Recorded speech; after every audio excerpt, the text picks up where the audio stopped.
បងមិនមែនអូនគ្មានថ្ងៃបងអាចយល់ទេ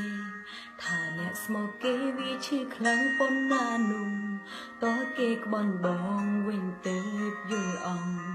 ឥឡូវសើចង់ពេលឃើញទាំងភ្នែកអូនហូរគ្មានសិនខូចបងដែលទៅស្រវាអ្នកថ្មីតែឆ្ងល់ប្រុងអីហ៊ានក្បត់ស្រីមិនអាសូរបងជាប្រុងសងមិនធ្វើខ្លួនឲ្យថ្លៃថ្នូរជាតិណាបានបដោធ្វើជាមនុស្សស្មោះដូចគេស្មោះអូនបងស្លាប់អីបានប្រឹងក្បត់ស្នេហាឈ្មោះជាប្រសាវា